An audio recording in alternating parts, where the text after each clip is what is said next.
My job as the leader of Berkshire Hathaway is to have visions and goals for the company overall with a long time horizon attached to them, and then to get those goals accomplished through other people.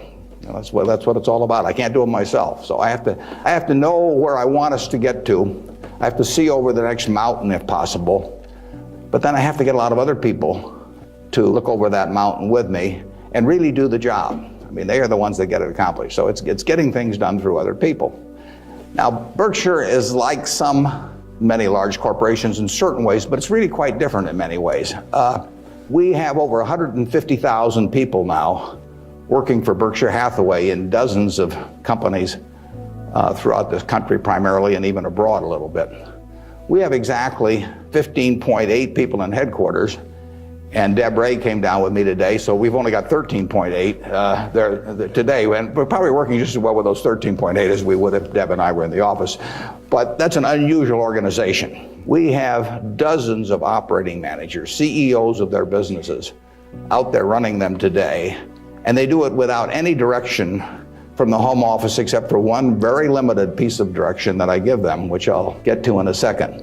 But we have these people, and they're an unusual group of people running these businesses because most of them have sold their businesses to us, and they're very, very wealthy. 3/4 of our managers do not need to work financially. They have no reason financially to work. Probably 3/4 of them are worth at least $50 million, and we have some that are worth in the billions.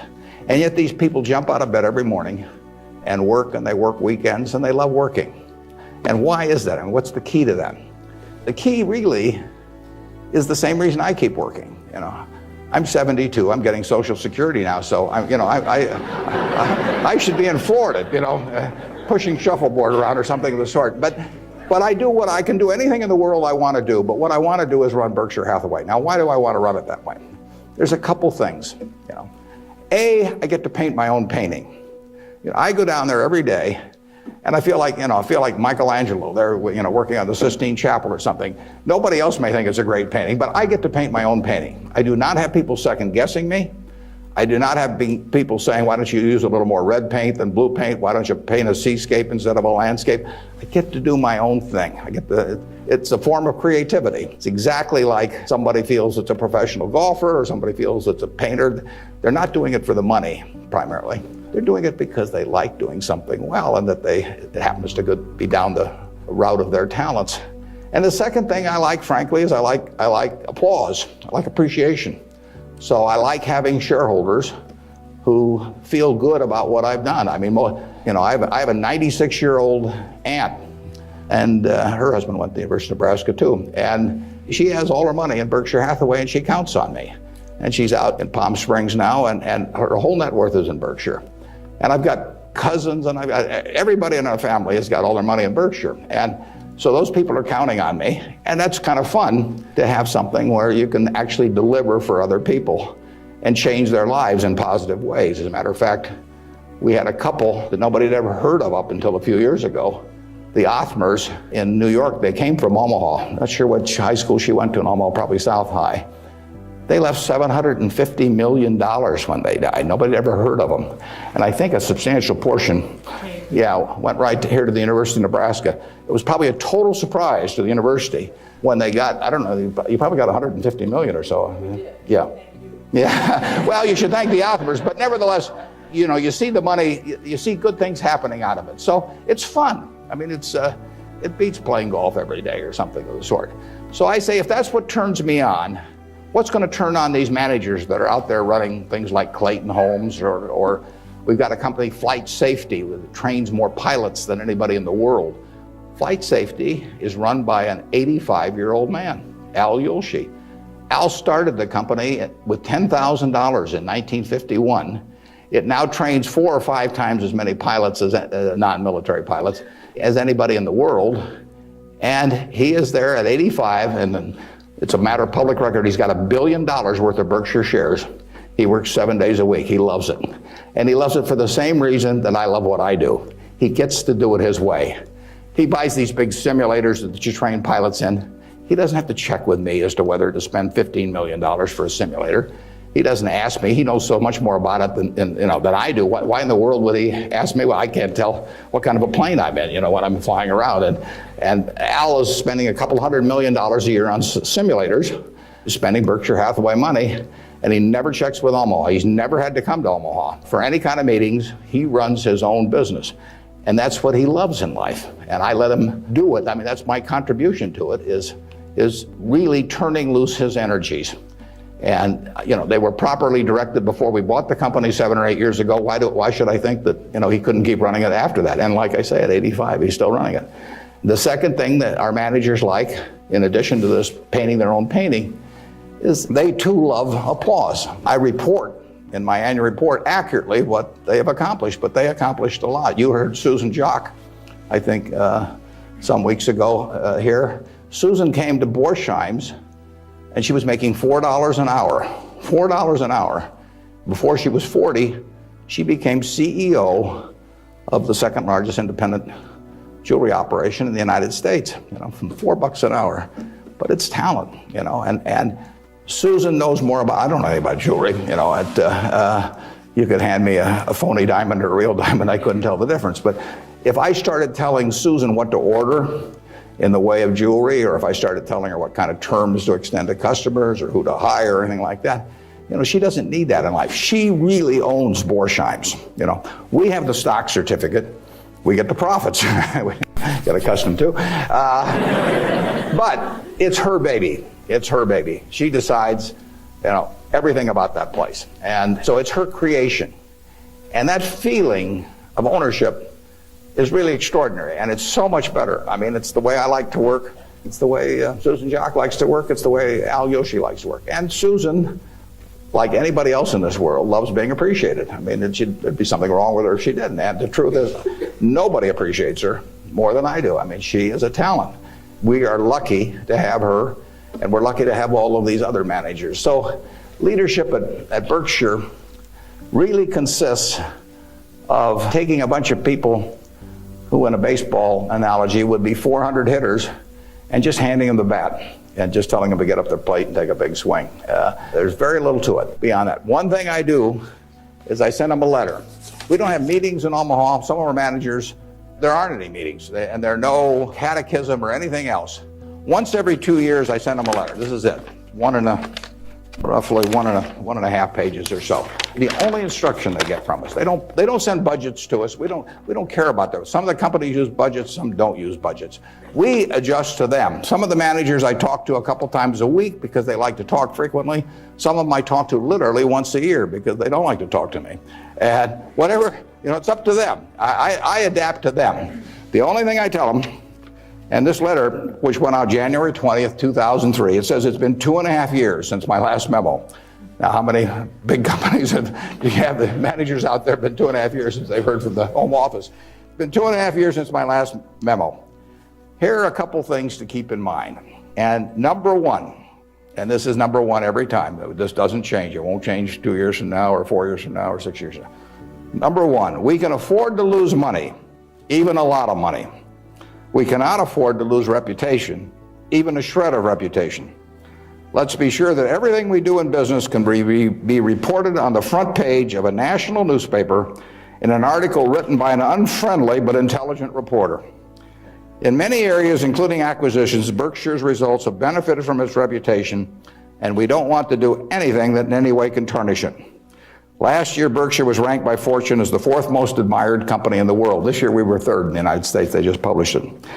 It took us 37 years to get there, but we could lose it in 37 minutes. And that's the message. I mean, we can lose money. It does, nicer to make money, but we'll figure out ways to make money. But we can't lose a shred of reputation, because you don't get it back. And you can, I said 37 minutes, but you can lose it a lot faster than that. You can lose it in 5 minutes. And in fact, I was talking to Bruce coming in, and he did some work around Salomon Brothers, and I went back there 11 years ago because this firm, it had the 2nd largest balance sheet in the United States at that time. It was a preeminent firm on Wall Street. John Goodfriend, who ran it, had his picture on the front of Business Week as the king of Wall Street. And in April late in April 1991, he made a fateful decision. It was reported to him that an employee down the line had flim-flammed the U.S. Treasury, had broken some rules, tried to play games with him. And John did not report that fact to the Treasury or to the Federal Reserve or to the SEC or to anybody else. He didn't do anything wrong himself, but he got behind the curve. He didn't report it. The president of the company, Tommy Strauss, didn't report it. If you saw that Katie Couric show on Sunday night on the Central Park Jogger, Tom Strauss was on there, but Tom Strauss ended up losing he was president of Salomon Brothers. John was chairman, John Goodfriend. They didn't do anything. They dawdled. And after a few weeks, the same guy that had committed the terrible acts earlier, on May 15th, he did the same thing again at a Treasury auction. And now they were in this terrible pickle because they'd known about this on about April 28th, that this guy was a bad actor, and they hadn't done anything. And now on May 15th, he does the same thing again. And now if they go, they start feeling if they go and talk about it, that people will say, well, why weren't you in here before? So they just kept trying to shove it out of their mind and do other things. And it came within inches of destroying the firm. It destroyed their careers. I mean, John Goodfriend, who'd spent 30 years in Wall Street and had a fine reputation, the king of Wall Street, was brought down by one simple act of omission. All he had to do was pick up the phone. Jerry Corrigan was head of the New York Fed. He had to pick up the phone and say, Jerry, you won't believe this, but this crazy guy in our Treasury Department, a fellow named Mosier, has just done this thing, and I'm terribly embarrassed, and what can we do to make it right? I mean, and Jerry Corrigan, being Jerry Corrigan, would have turned red in the face and gotten very mad and issued a lot of language I couldn't repeat here. But in the end, he would have said, thanks for calling and telling us about it immediately, and we'll slap a fine on you or do whatever is appropriate. And the next day, the firm would have gone on fine. But John Goodfriend, actually, a perfectly okay guy, but he didn't act when it counted. And Tommy Strauss, who was number two, the same way. And later on, they were fined and a certain way kicked out of the securities industry, and Salomon barely survived. 8,000 employees around the world had their future in real jeopardy because of that single act. So just apply the newspaper test. That's what I tell our managers. I could have a 1,000-page book of ethics. I could have all kinds of rules and hundreds of, but in the end, just all you got to do is think about, do you really want what you're doing put on the front page of the paper tomorrow to be read by your parents, by your spouse, by your kids, by your neighbors, by your coworkers? And if you're embarrassed about it, just forget about it. You're all going to do well financially. The nice thing about it is, you live in America in the year 2003. You don't live in Bangladesh. You don't live in America, of 1790 when it would. You live in a society which has a GDP of over 10 trillion, and you can just pick up the crumbs and you're going to do great. You've all got the qualities. It takes three qualities essentially to do well, and extremely well actually in this country. It takes intelligence, it takes energy, and it takes integrity. Now, everybody in this room has the requisite intelligence. You wouldn't be here if you didn't. I mean, it doesn't take 180 IQs, although I'm sure you all have those, but it takes reasonable intelligence. You're getting a great education. You've got the energy. That's why you've shown up in school. And it takes integrity. And I say if you don't have integrity, we don't want to hire somebody that's got intelligence and energy if they don't have integrity. We'd rather hire somebody that's dumb and lazy if they don't have integrity, because they probably will never get around to cheating us or doing something of the sort. Last thing in the world I want is somebody that's lacks in. Mosier had intelligence and energy at Salomon. He was head of the government bond trading thing, and he had lots of intelligence and he had lots of energy, and he went to jail, and he almost brought down the firm. And integrity is absolutely an option. You may not be able to throw a football 60 yards, and you may not be able to run the 100 in 9.8. You may not be able to sink three-pointers but you can choose where you stand on the integrity scale. You weren't born wired one way or the other. That is an absolute choice you make. The heroes I've had in life have been the people that I felt stood out in that respect. My number one hero was my dad, but I've had other heroes, Tom Murphy, Ben Graham, people like that. The reason I admired them was not because they were the smartest people in the world, although they were plenty smart. And it wasn't because they made the most money. That meant nothing.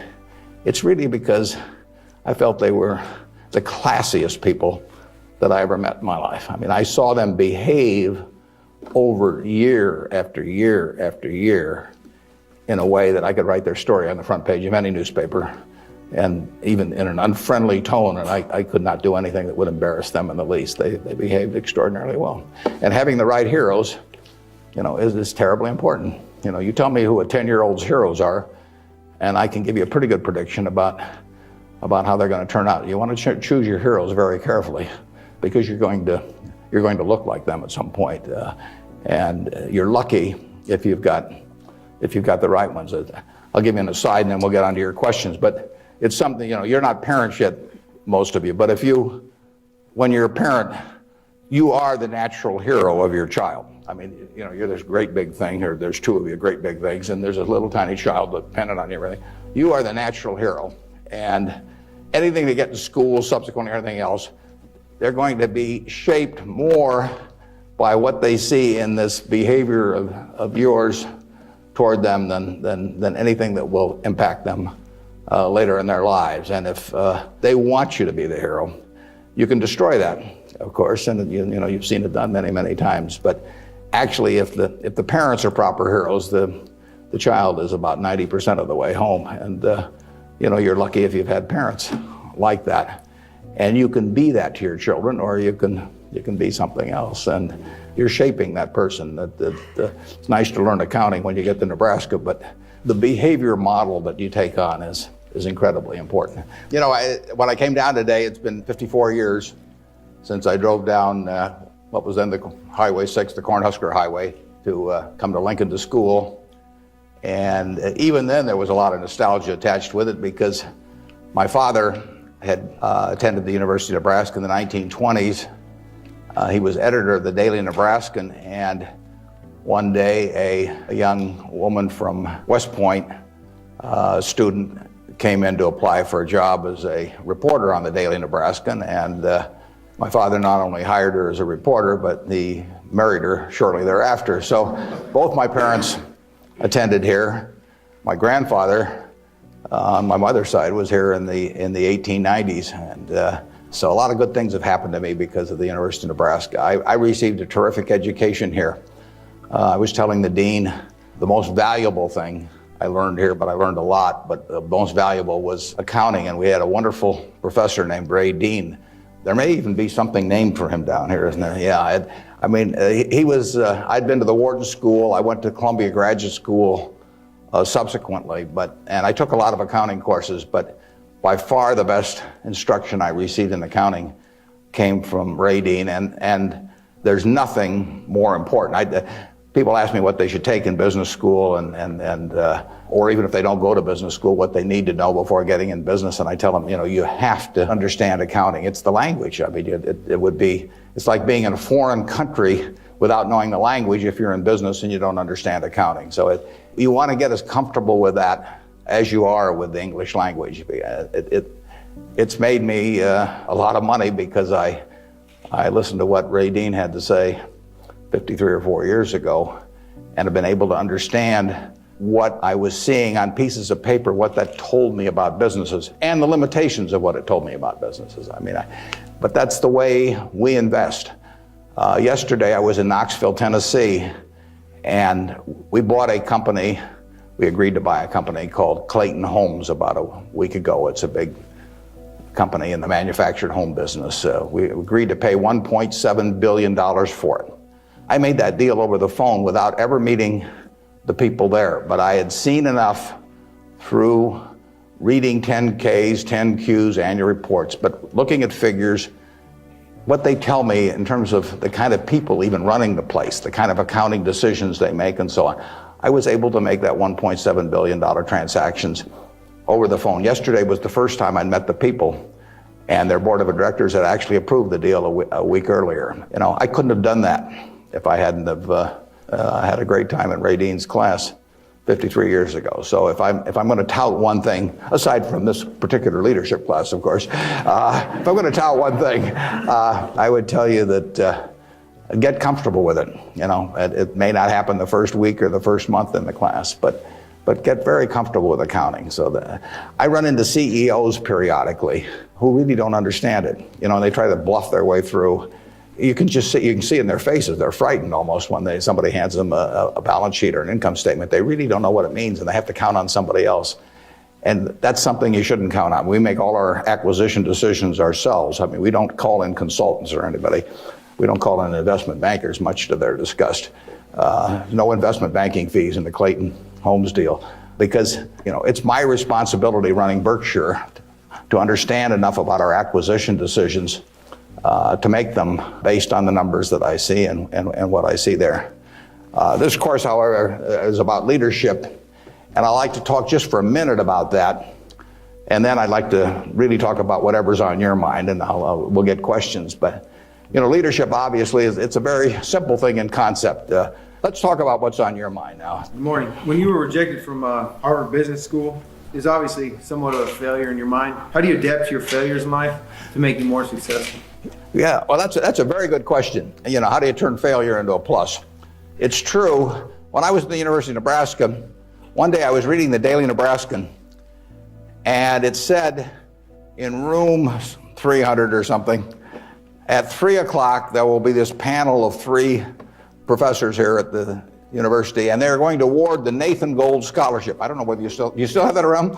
And at the time, it said it would give you $500 to go to the graduate school of your choice. I don't know whether it's changed in amount, but that was it. So I read this, and I went there to this room at 3 o'clock that day, or whatever it was, and I walked in the room, and there were the professors, and I was the only student that showed up. I mean, it really got to them. I mean, they were stuck. They kept waiting and looking at their watch and hoping there'd be more candidates, but no one came in. So I won $500 by default, and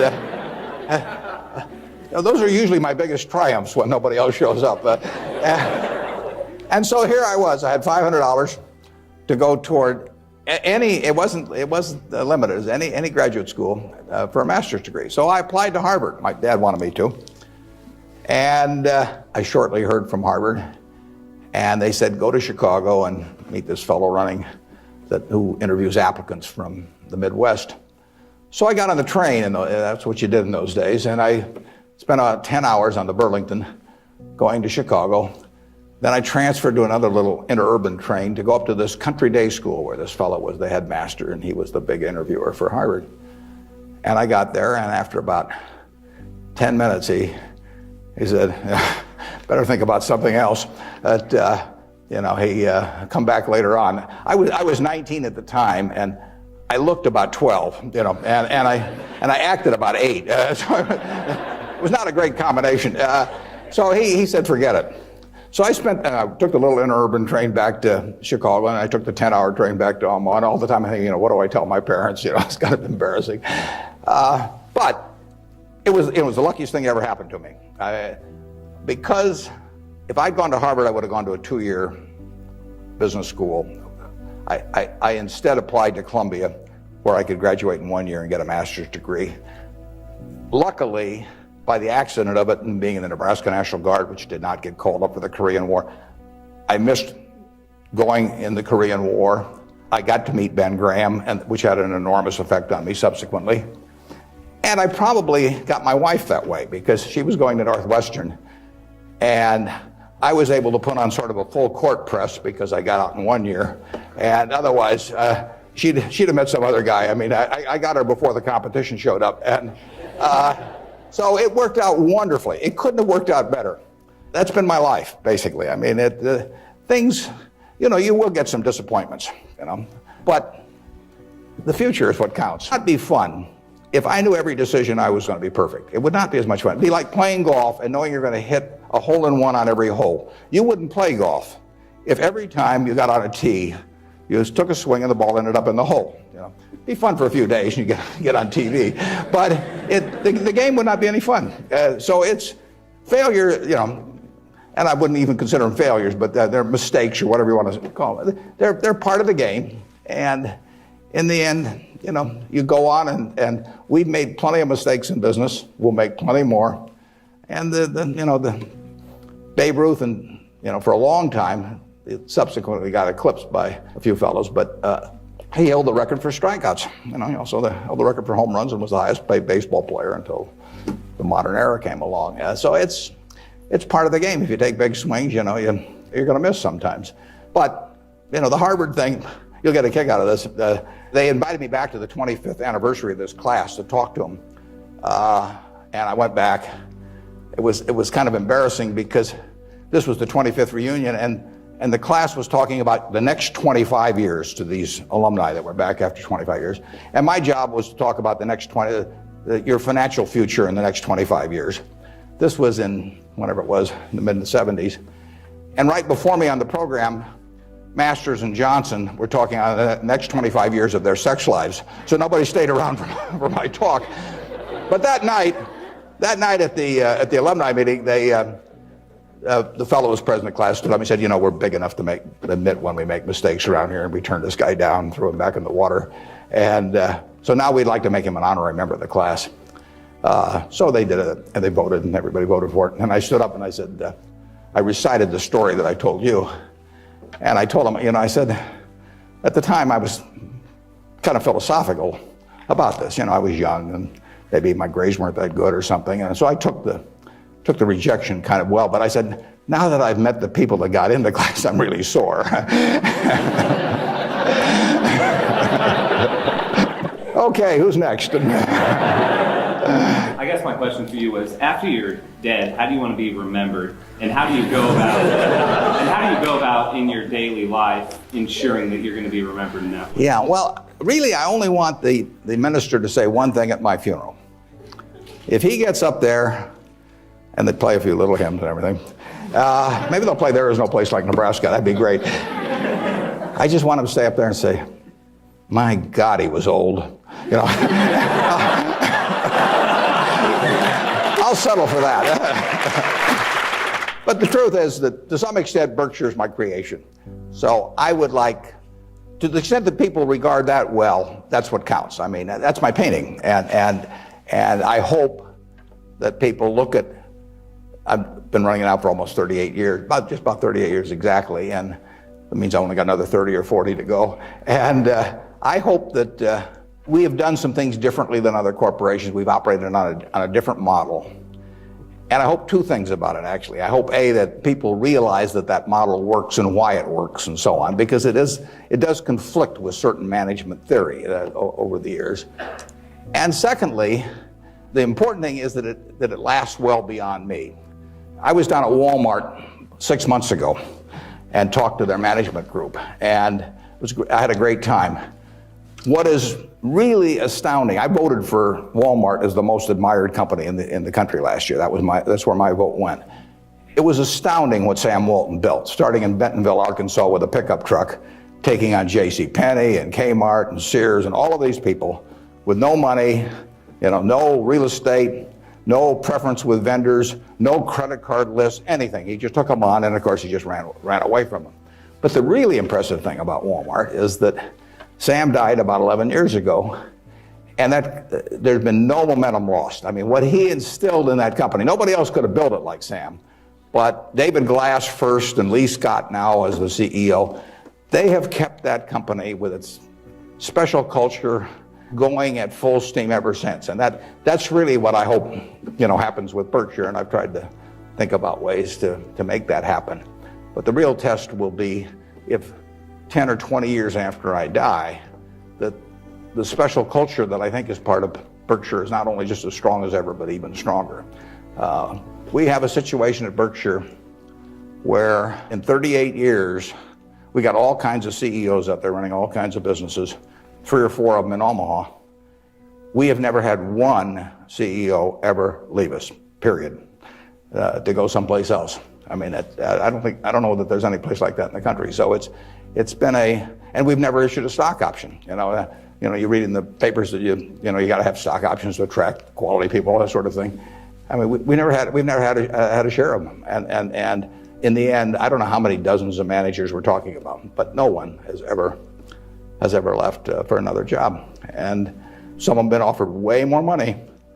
In fact, Ajit Jain, who runs our reinsurance operation, probably could have increased his income 10 times, tenfold. Now, he's already making many millions, but tenfold.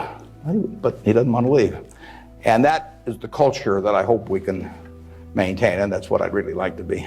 If I've done anything to contribute to that, continuing after I die, that would be terrific. Of course, I actually plan to keep managing Berkshire after I die. You have to understand that. I have given all the managers Ouija boards, and I've got these dark rooms they're going to go into, and I'll be there.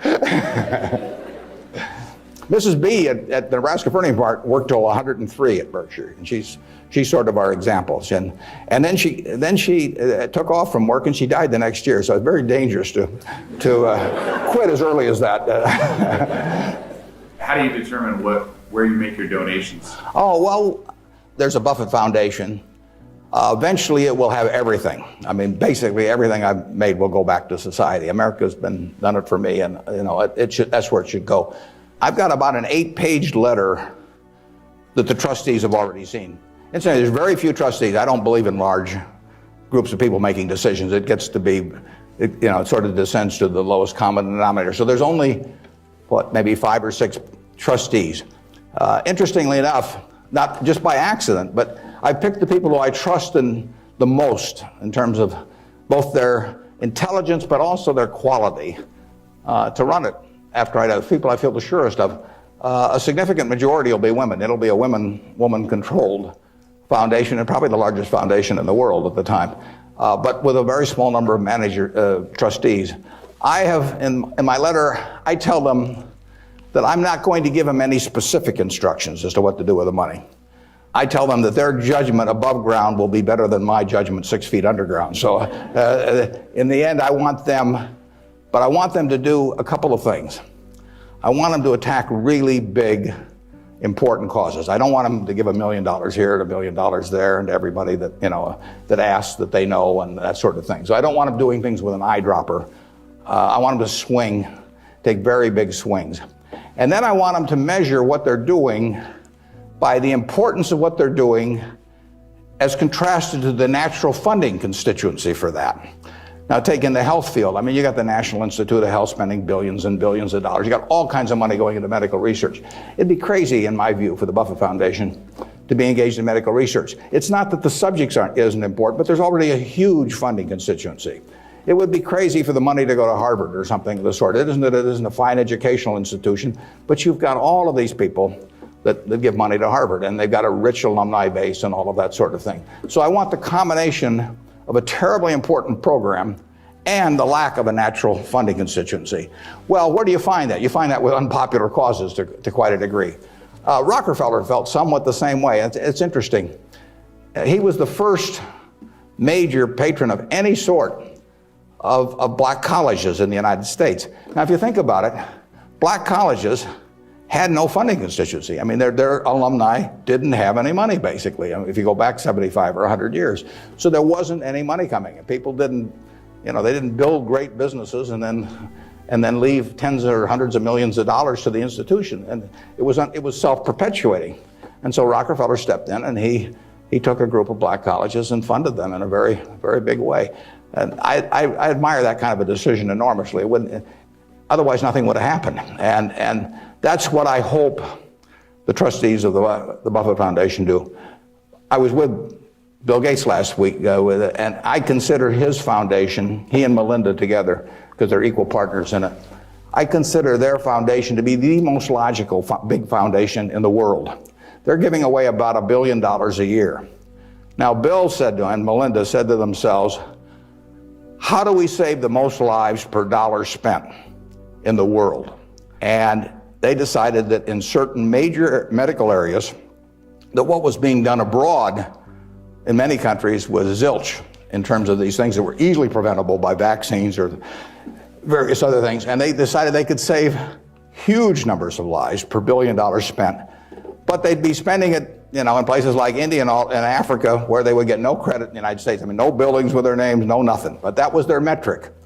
And that's Bill's sole metric. I mean, he doesn't want to talk about, you can go to him with some proposition to stick his name on something, for $50 million. It doesn't interest him at all. It's a totally rational one, and he pours himself into it.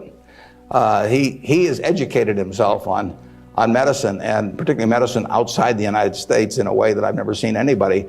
And I've got the good news for you. This you should write down. On May 2nd, on public broadcasting, there will be a program with Bill Moyers. Bill Moyers is interviewing him, and Bill explains his philanthropic thinking.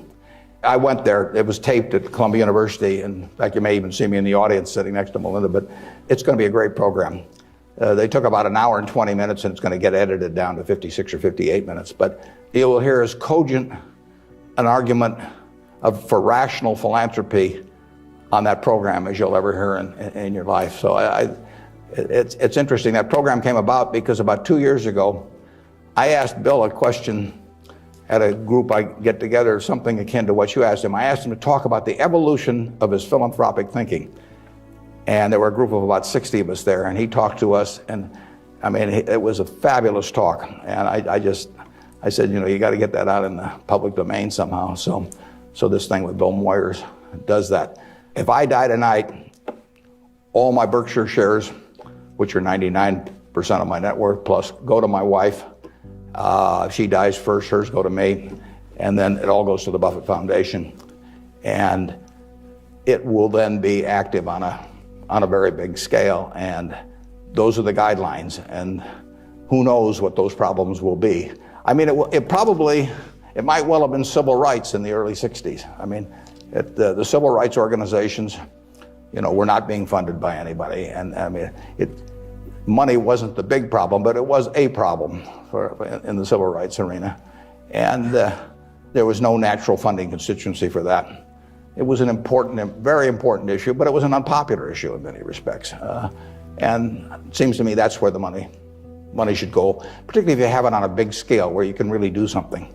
Depends when I die, but you know, 10 or 15 years from now, the foundation could really, I mean, it could have a lot of money. And so they could do some things that nobody else could attempt. And it won't be what people want them to do. You know, that's the nature of it. If it was what people wanted to do, it'd already be being done. The interesting thing, the contrast between business and philanthropy is interesting.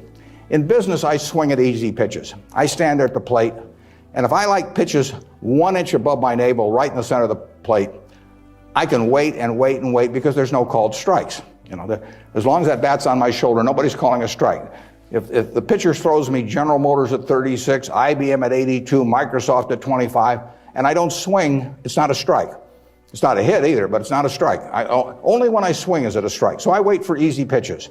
I wait for things I understand are exactly in my sweet spot. Philanthropy is just the opposite. You're looking at the toughest problems the world faces, and they're intractable to some extent. I mean, these are tough problems.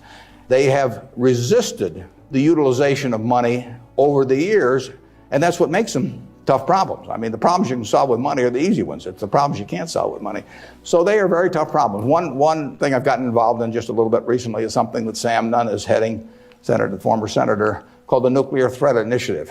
And Sam Nunn, who is as well informed as anybody in the world on the subject and articulate and everything, is working on the problem of the nuclear materials and or nuclear talent that exists around the world that might become available to terrorists or to governments to impose on the rest of the society. And there are vast amounts of uranium and lesser amounts of plutonium, and there's a lot of unemployed Russian scientists and so on. So this is something that Ted Turner actually set up a couple of years ago and got Sam to handle. And because AOL Time Warner stock, which was being used to fund it from Ted, has gone down a lot in price. They've run short of money. So that's something I'm involved in. It doesn't, it's not something that has any popular appeal. You can't send out something and get hundreds of thousands of people to respond. But that's the kind of thing that I think the foundation should be doing. Question is, with the government considering eliminating the double taxation on dividends, would that change our attitude at Berkshire toward paying dividends, and what sort of decision-making framework do we have about whether we pay dividends or not? Berkshire, I took it over in 1965, and we paid 10 cents a share one year. It happened in the late 60s. I can't remember it. I blocked it out of my mind. I must have been in the men's room or something, because that was the only dividend we paid. The determination is very simple on dividends. is, can we retain $1 or $1 billion or whatever the amount is of earnings and have that dollar become worth more than $1 in immediate present value? Now, even though it may not get used for a few years or something of the sort. In other words, is that dollar worth more than $1 if kept in the business? Forgetting about taxes entirely. Let's assume a total tax-free society in terms of dividends. And the answer to that so far has been yes. We have kept the dollars that we've earned, and we have created more than $1 of market value for every dollar we've retained. And as long as we can do that, it's silly to pay out $1, even if it's not taxed, and put it in my pocket, where it's still only worth $1 if I can create more than $1 worth of value in the stock. So we have done that now for a lot of years. It doesn't mean we can do it forever, but we've done it for a lot of years, and that is the test. And you will find in the back of the Berkshire Hathaway annual report, which we'll be glad to send to any of you. It's on the internet also. But you'll find in the back of the Berkshire report something that isn't in any other report that I know of. It's something called the Economic Principles of Berkshire Hathaway. That's been in the report every year now for at least 20 years. And those principles don't change. That's why they're principles, and it's why I'm willing to lay them out. I mean, if I act in conflict with those principles, I expect the owners to call me on it. But I look at the investors in Berkshire as my partner. Now, I'm the managing partner. They can't, because I own so much stock, they can't do much about me. So they ought to know what the game is if they join us. And that doesn't mean everybody wants to join us, but they ought to know what the rules are. Just as if you and I were starting a partnership and I was going to run it, you'd want to know, how we were going to conduct business and what my thoughts were and what my time horizon was. Would we ever sell? Would I make distributions? All that kind of thing.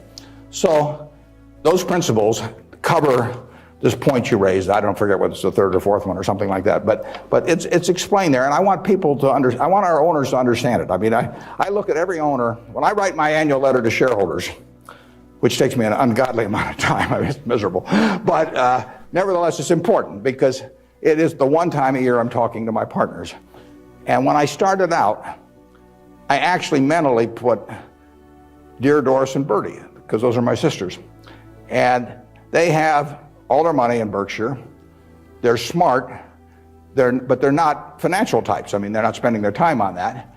And I essentially want to be talking to them as bright people who don't know a lot of financial jargon necessarily, but they're interested enough that they'll read a lot because they got all their money in it. So I don't have to worry about keeping it short or anything like that. If I'm talking about their money, I've probably got their interest. And I take that off at the very end, and then I take off Dear Doris and Bertie, and I put to the shareholders of Berkshire. But I want to tell them exactly what they're in. I want it to be just as if our roles were reversed. That's always the test. If Doris and Bertie were running the place, and I was living in Carmel, California, like Bertie is, what would I want to hear from them, the managers?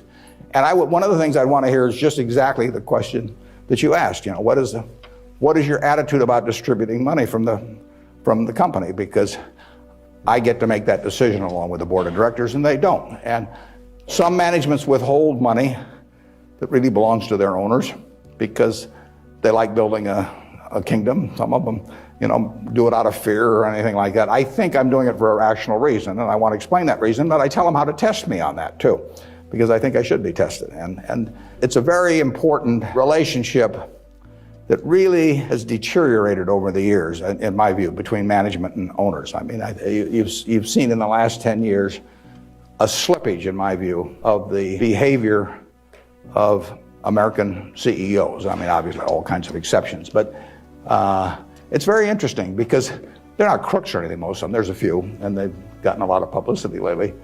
But nevertheless, they have behaved as most humans do. They've sort of picked up the behavior of those around them. That's why it pays to hang out with people better than you are. I mean, if you hang out with people better than you are, you'll become better yourself. Everybody behaves better that's around my wife. I mean, even including me, starting from a low base. But she just has that effect on people, and other people pull you down. I mean, when I was in the National Guard and we would go to camp, in about an hour I was reading comic books. Pretty soon everybody's reading comic books. And the language, every other word becomes some form of profanity. Everything. You just sink. Well, what happened to American CEOs in the 90s is that the behavior, the situational ethics, sort of caused behavioral norms to sink. I say it's a little like how Mae West described her career. She said, I was Snow White, but I drifted.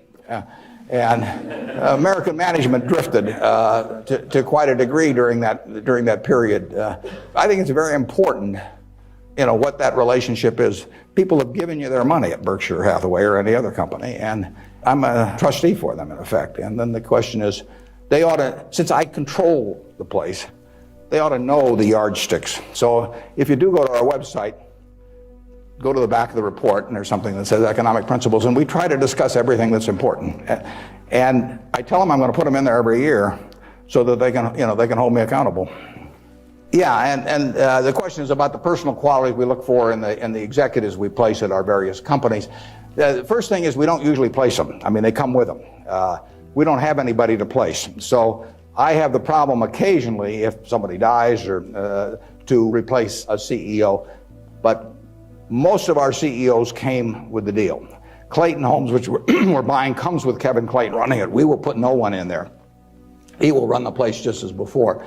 But in terms of the personal quality, when a seller comes to me with a business, whether it's Clayton or any of the others, Ike Friedman at Borsheim's, Mrs. B at Nebraska Furniture Mart, when they come to me, the first question I have to ask myself, because I'm counting on them to run the place, I have to decide, do they love the money or do they love the business?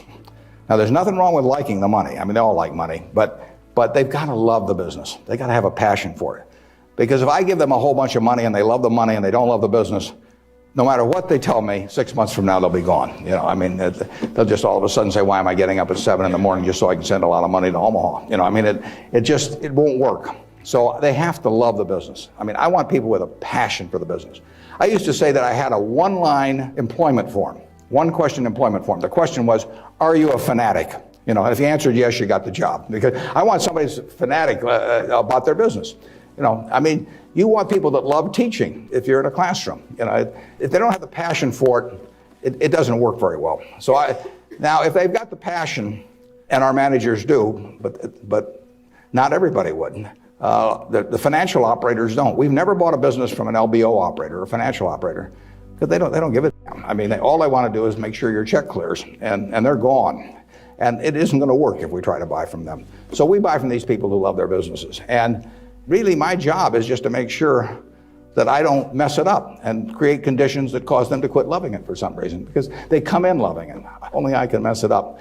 And they care about being treated fairly on compensation, but they don't measure it against everybody else. They don't have a lawyer they're negotiating with me. I don't have a compensation arrangement with any of these managers that can't be put in one paragraph. And then I go to other companies where they have a lawyer come in and there's 80 pages, and it tells what's happened, how much they get paid in severance if they end up going to jail. I won't deal with somebody that thinks that way. That's fine. There's a self-selection process in terms of who comes to us. There's this invisible filter out there that causes the Claytons of the world, the Al Yoshis of the world, the Ike Friedmans of the world, the Mrs. B's of the world to come to us.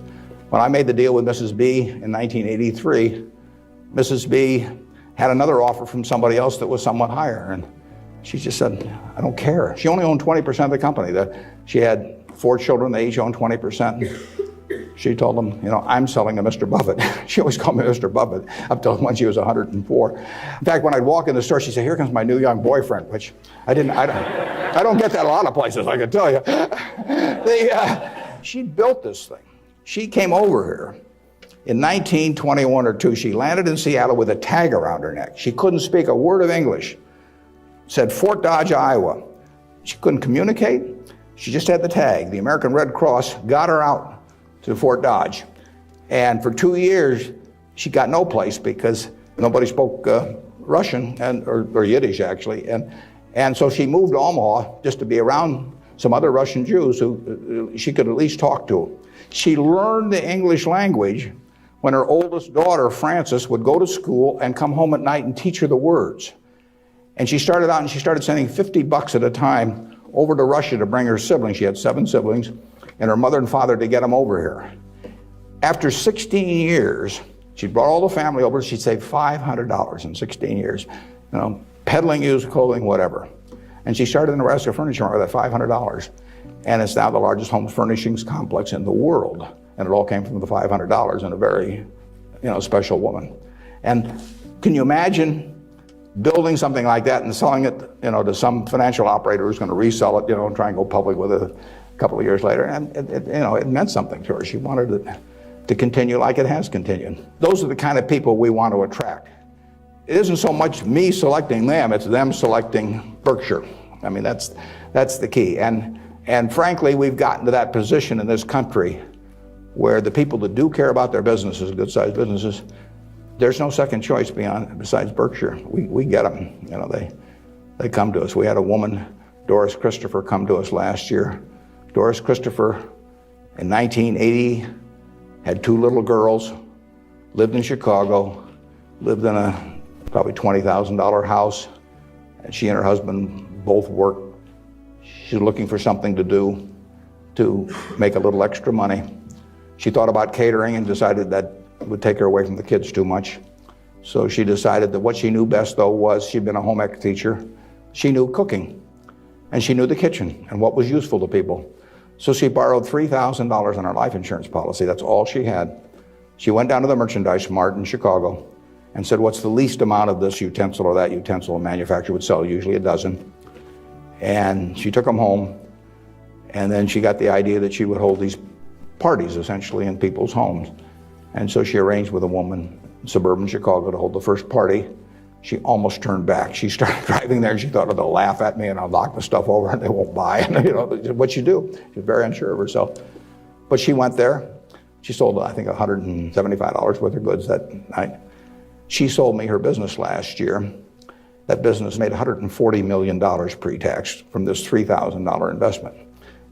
That woman had a passion for her business, and she understood her customer, and she loved her customer, and she loved the people that worked with them. She's got 67,000 associates. It's called the Pampered Chef. Some of you may have been to a Pampered Chef party. Almost 1 woman out of 10 in the United States bought something from us last year. And unfortunately, I have to acknowledge that she probably didn't understand accounting that well, but she understood her customer, and she understood people. She likes people. I met her one time, but when she wanted to sell her business, there wasn't anybody else to sell to as far as she was concerned. She came to Omaha. We made a deal in a few minutes. The compensation deal took us, 15 seconds. She's running the business. I've never been there. They're in Chicago. I hope they're there. I mean, we paid a lot of money for this. I mean, someday we'll buy a business and there'll just be some guy in a closet someplace saying, what figure shall I send Warren this month? But I've never been there. I've met her, and I've seen the results of what she's done, and she is in love with the company. How do I value the business that Berkshire acquires? Well, the first thing I have to decide when somebody calls me is valuing this business within my circle of competence. I don't know how to value Microsoft. I don't know how to value Oracle. I mean, if Larry Ellison calls me or Bill Gates calls me, and they don't, but if any of those, I don't know, or biotech or anything, I wouldn't know how to value it. I just, I'd wish them well and tell them, I think it's worth twice as much as they think it is, but I'm just not in the mood to buy today. I don't know. So it has to be within my circle of competence. My circle of competence is, businesses I can understand. And when I say understand, I don't mean understand how to use a computer or not use a computer in terms of a computer company. I mean understand what the economic characteristics of the business are and what the company's really going to look like in 5 or 10 or 20 years. Bill Gates will tell you that if he were investing, he would buy Berkshire rather than Microsoft because it's so much easier to understand what our businesses are going to look like, whereas he's in a business where you're going to really have to be doing things differently over time. So I know that Wrigley's is going to be the #1 chewing gum in the country. I know Snickers is going to be the #1 candy bar in the country 10 years from now. It's been the #1 candy bar for 40 years. You don't have to be very bright to understand that when people lay out 50 cents for something that they stick in their mouth, that they're not about to experiment. So we try to look at businesses we can understand. Now, I got a call a year and a half ago from a fellow, I never heard of him, in Denver. His name was Craig Ponzio. And Craig called me up and never heard of him. And he said, I've got a business that's your kind of business. I want to sell it. Here's the reasons. Having to do with health, although I don't pay much attention to the reasons. And he said, it's the leading company by far in the custom picture frame business.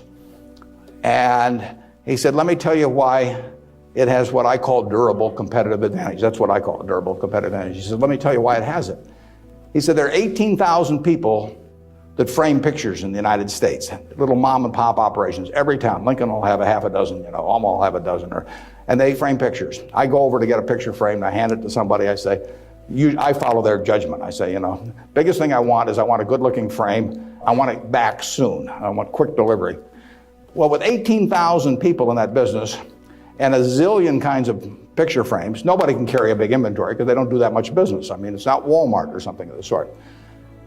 Craig Ponzio graduated from a little school up in Wisconsin, went to work in a tiny little firm that made these things. 5 or 6 years later, bought the place when it was doing $3 million a year. It now does $300 million a year, and it totally dominates the wooden custom frame business. Why does it dominate it? It dominates it because it calls on these 18,000 people. It has a sales force calling on them 6 or 8 times a year, and it has 22 plants around the country that can get the frame that the custom framer orders 85% of the time. If they order it by 5 o'clock today, they'll have it by 3 o'clock tomorrow afternoon. Now, think of that coverage. That's what the customer wants. They don't care whether they pay $83 or $88 to get the thing framed. You've got something you want done, and you want it done fast. And that little custom framer, those 18,000 people, they want happy customers. And that means speed of delivery and certainty and all of that. You couldn't build a distribution system to compete with us. I mean, just think of trying to build a distribution system starting from scratch that would take that business away from us. It can't be done. Well, Craig explained that to me in about 15 minutes. I'd never thought about the custom frame business, but I've framed pictures or had people frame them for me, and I understood the power of that. That was a Monday. I said, I think we can make a deal. So he came on Wednesday. He came at 9 o'clock and he left at 10 o'clock. We've had a deal. I've never seen him since. He got the money promptly thereafter. He wasn't going to come to the annual meeting last year, but his wife was sick. He'll probably come this year. He's a good guy. And no one can knock us off in that business. Every time I buy a business, I say to myself, if I had $1 billion and I wanted to go in and compete with these guys, could I knock them off? If you gave me $1 billion and you told me to dislodge Snickers as the #1 candy bar in the country, I don't know how to do it. If you tell me I got $1 billion and I got to make it, or $5 billion, and I got to make it so that Wrigley's, Spearmint, Double Mint, Juicy Fruit, all of those get knocked off the top-selling gum list, I can't do it. Now, if you give me, $1 billion and tell me to knock off all the ladies' apparel shops in Lincoln, I'll make mincemeat of them very fast. I mean, I have a very good business myself, but I can destroy them. And the real test is, can some idiot with a lot of money destroy the business you've got if he decides to compete with you? And we try to buy businesses where no matter who comes along, they've got this durable competitive advantage. Those are the 3 words that count. And you can make that. You may be able to make that decision about companies that I can't make that decision about. They have to be pretty simple for me. But we buy things that, we have Fruit of the Loom underwear. Are people going to quit wearing underwear? Well, who knows? But we sell 44% of all the men's and boys' underwear that goes through Walmart and all of the mass merchandising chains. We got the lowest costs around. Fruit of the Loom is a name that's been around since 1850 or 60. If you can buy 3 pairs of shorts from us, or 6 pairs or whatever it is, for $5.50 and nobody's going to sell them cheaper, why are you going to buy anything else? So we'll own that unless we mess it up some way. We've got a very potent advertising slogan there. We cover the asses of the masses. That sort of gets to it, doesn't it? Yeah, up there. Okay, yeah, the question is, since I say 1 or 2 years doesn't make much difference in business, but longer term does, how do I apply that in my life? Well, I could probably give you some terribly philosophical answer on it, but the truth is I get up every day and just do what I love doing. And I want people around me to have good experiences, but the truth is I don't spend most of my time thinking about that. I mean, I spend most of my time thinking about what can I do to keep Berkshire going the way it has gone. But I will tell you how to apply that, and it works reasonably well, I think, at Berkshire, because we get this self-selection of people that join in. I mean, we have created a working environment where in 38 years nobody's left that runs it. So I do feel good about that, obviously. I feel good about the results of the investors and, the Othmers and those people. I mean, actually, I think a fellow may write a book about what's happened with all the money that all these different people have made in Berkshire. But I'll tell you the test on that, and it's a terrific question. When you get to my age, you will not measure how well you've done by how much money you've got. I guarantee you that. You'll all do fine on money anyway. I mean, think about it. 7 hours a day, you're in a bed. You got exactly the same mattress I've got. If you don't, we'll sell it to you at the Furniture Mart. So that, I mean, we're on a parity. I can't outdo you, in terms of my sleeping enjoyment. You can match it by buying this mattress, which we'll give you a special price on. Just mention my name. We eat at the same places. We eat at Dairy Queen, particularly if you're in my position because we own it. But we eat at McDonald's and Burger King, and when I leave here, I'll stop by a fast food place on the way. So our eating experiences are the same. We travel the same. I mean, I had a 10-year-old car up till about a year ago, and it just doesn't make any difference to me. And they all work. We live in a place that's warm in the winter and it's cool in the summer, and we watch the Super Bowl on big screen TV. You do it, I do it. We dress more or less the same. I mean, I pay more for my clothes, but they look cheap when I put them on. So we're really on a parity. Yeah. So the money isn't going to be that big a deal. Everybody in this country is going to, with the intelligence this group has and the energy you have, you're going to do well. So what's the difference? What really counts? Well, I would say that you will measure, health is enormously important, and that's a matter of a fair amount of luck. I mean, I'm not shortchanging it. I'm just saying you can't do too much about that. But you will measure your success in life by how many, and to extent, whether it's the people you want at 70 or whatever the age may be, you'll measure it by how many of them really love you, in the end. You can't buy love. I mean, it doesn't work. You can buy sex, you can buy testimonial dinners, you can buy your name on buildings, you can do all kinds of things. But love is to be lovable. It's kind of irritating, actually. If you got a lot of money, it'd be more fun to just write out a check for $1 million. So everybody, from now on loves me. But it doesn't work that way. And in fact, the only way is to be lovable. And I've got this friend who came out of Auschwitz and had at least one member of the family die there. What is it now? 60 years later. She still, when she looks at people, it's a Polish Jew, the question she asks herself in determining who she really trusts as friends, the one question in her mind is, would they hide me? Now, when you get to be 70, if you've got a lot of people that would hide you, you've had a successful life. I know people who have a tremendous amount of money, no one would hide. Their own kids wouldn't hide them. I mean, they really wouldn't. I mean, their business associates wouldn't, or anybody else. If it really came down to it, they don't have anybody's respect. They've got their attention maybe with money or something of the sort, but nobody loves them. My friend Tom Murphy at Cap Cities TV, I mean, dozens of people would hide Murph, All kinds of people would hide my wife, Ben Graham, a lot of people would hide. My dad would have had a number. And then, like I say, that I can tell you people that, everybody may pay homage to them, and the kids may put up with them and hope they don't change their will or something, but the truth is that nobody would hide them. And if you've got a lot of people that would hide you when you get to be 70, you will have had a very successful life. The truth is the main goal I've had has been at Berkshire. I mean, it might be more admirable to say that I was feeding the poor or something someplace in India, but it isn't true. I mean, it's been the focus of my life most of the time. The money will be, I think, used for very good purposes later on. I don't use any real amount of it myself. But actually somebody else is going to do most of that. And I've picked good people to do it. I've got 3 kids of which I'm enormously proud. And they like each other. They get, they do things together. They work, the family unit works extremely well. But my wife gets 99.9% of the credit for that. I mean, if you didn't turn out well under her, there's something really wrong with you. And it's a life that's a lot of fun. But I do what I enjoy doing. I play lots of bridge on the internet because I like to do that more than anything else. I used to do way more reading. I do a lot of reading, but I used to just read all the time. Now I spend 12 hours a week on the internet playing bridge, and it's great. I will talk to the Microsoft Summit here in about a month, and I tell this group, and there's all these high-powered internet types, and I tell them, look, you guys are all failures because here I am. Got all kinds of money. I've been fooling around with the internet now for 10 or 12 years.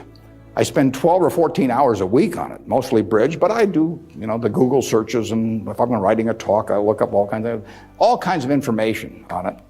I read the New York Times, the Wall Street Journal, 10 o'clock the night before, and all these things. And you guys are getting exactly $120 a year out of me. I mean, that is a failure. They have not figured out how to get any money out of me. And I gave them this talk last year, and this year I'm going to go back there and say, you've made no progress at all. It's $120 last year, it's $120 this year, and in between I've had 600 hours of enjoyment and learned all kinds of things. I enjoy that more than anything. Now, when I was young, I thought I had a lot of money. I'd own a professional sports team, and I'd play golf all the time, maybe have my own private golf course, and all kinds of things. Just doesn't mean anything to me. I have something where 365 days a year, everything is good. I work around terrific people. One of them is here today that came with me, that drove me down. And I get to select the people I work with. That's a huge, huge luxury. I mean, literally, just think of if you had to work for a boss you couldn't stand, or work around people that cause your stomach to churn. It just would, it'd be miserable. So the ultimate luxury really is doing something every day that you love doing with people that you love doing it with. And I've got that by accident to some extent. I say if you take on a job just to make a lot of money and it causes your stomach to churn, and you go home at night and kick the dog and all that sort of thing, that's a little bit like marrying for money. It's probably a bad idea under any circumstances, but if you're already rich, it's crazy, right? If I marry for money, I would have my head examined. What's it going to do? And we're lucky in this country. We won what I call the ovarian lottery when we were born in this country. It's 4 times or likely you would have been born in China, just about as likely you've been born in Bangladesh. You're born in the greatest society in the world, so make the most of it and have a good time. Yeah, it's a good question. Why do I stay in Omaha? Well, I love it. And my grandfather went to Central High. My dad went there. My wife went there. My kids went there, and now my grandchildren are there. My grandchildren say they have the same teacher that my grandfather had. There's continuity, there's friends, there's all kinds of things. There's no disadvantage to being in Omaha. I like it in New York when I'm there. I've got a house in California. I get around some, but I can't imagine anything better. What doesn't it have? I have a home. I've never sold a house in my life. I have a home I moved into in 1958, so I've been there, 45 years or so. I'm 5 minutes from the office. I moved into the office in 1962. I've been in there 41 years.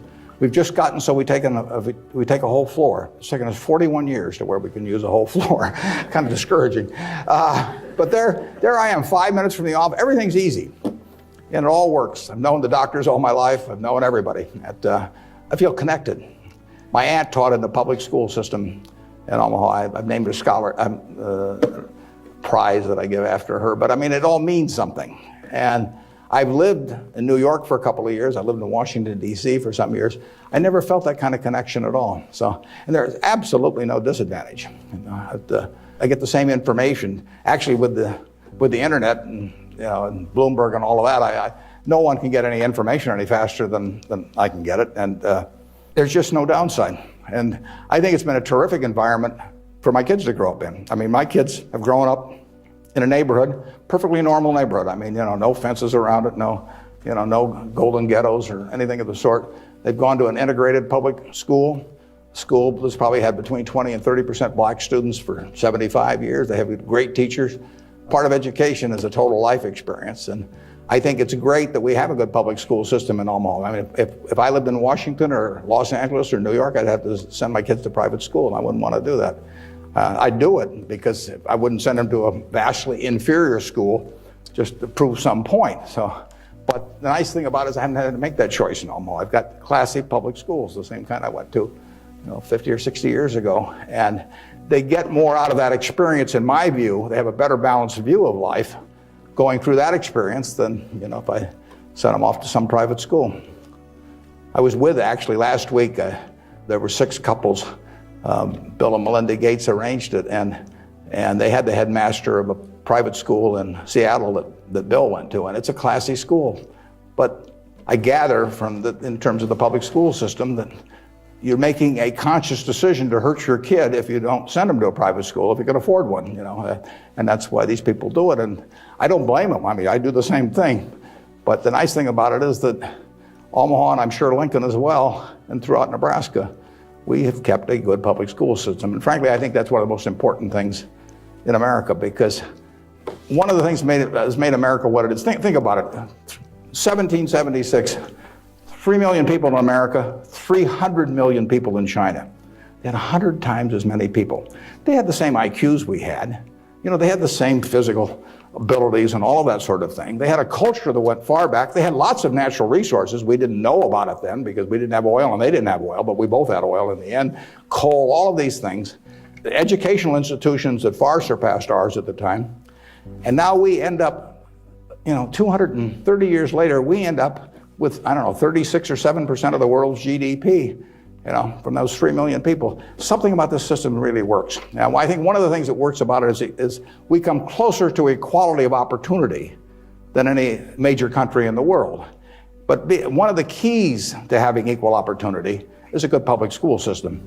If you have one public school system for the rich and one for the poor, you do not have equality of opportunity. It's really one of the top things on my list. And when I got asked about, what you can do with money, I think that anything that creates equality of opportunity right from the word go, I'm talking about from when you're 5 years old, and actually my daughter's working on something that goes back before that, but anything that creates equality of opportunity is what's going to keep, America the kind of America that we have now. It's vital, and there's nothing more important than that than having a